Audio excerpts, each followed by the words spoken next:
Bon, on se fait un petit résumé rapide de cette Liga. Résumé très rapide parce qu'il n'y a pas énormément de choses à dire.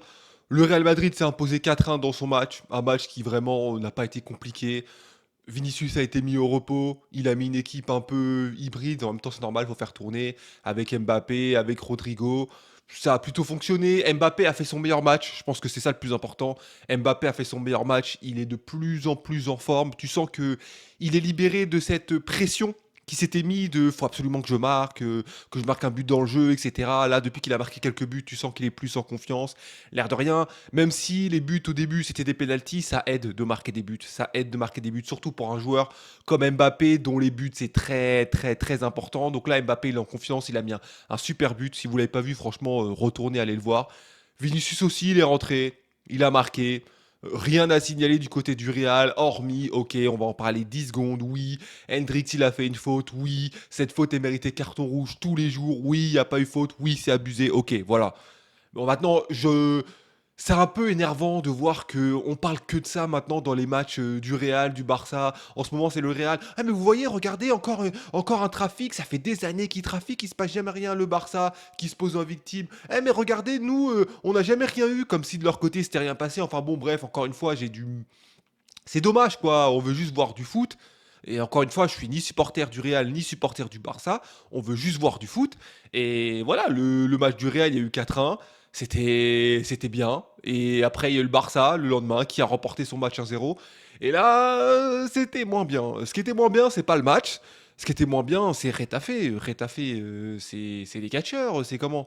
Enfin, vraiment, si vous n'avez pas vu le match, je vous conseille de pas le voir. C'est pas plus compliqué que ça. Retafe, ils se sont amusés à mettre des souplesses au Barça. Je comprends pas. C'est quoi l'intérêt? Je veux bien. Ils vont au Barça. Le Barça est plus fort. C'est probablement la meilleure équipe de Liga à l'heure actuelle. Tu peux pas arriver et imposer un jeu ultra offensif. Mais il y a des limites quand même. Le match, déjà visuellement, en tant que spectateur, il était chiant à regarder, mais de ouf. Le match, il était chiant de regarder, mais de ouf.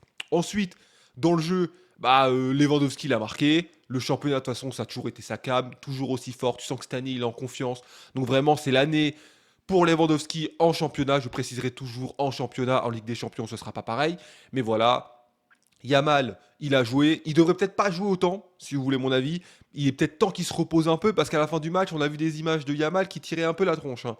Je sais qu'il est jeune, il a 17 ans, voilà, mais quand même, faut doser parce que c'est comme ça que tu crames les joueurs et qu'au moment où tu en as le plus besoin, c'est-à-dire vers janvier, février, tu te rends compte que le joueur, il a un peu. Voilà quoi. Mais bon, ils ont gagné.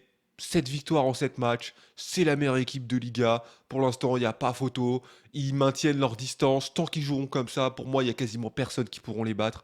Et le Barça est parti pour le moment. Très bien parti pour être champion. Après, il y a le fameux Classico que j'attends avec impatience. Parce qu'il y a des joueurs qui montrent qu'ils sont capables de très bien défendre. Koundé qui défend très bien en championnat. Koundé, il a énormément progressé, hein. Koundé, entre le Koundé de 2022 qui était mis en poste de latéral, il savait pas trop pourquoi. Et là, maintenant, tu sens quand même que déjà, il a confiance en lui défensivement. Offensivement, il tente des choses. Il est pas mal. Après, j'ai lu des gens dire que c'est le meilleur défenseur latéral. Faut doser un peu. Mais il est très en confiance et ça fait plaisir de le voir à ce niveau-là.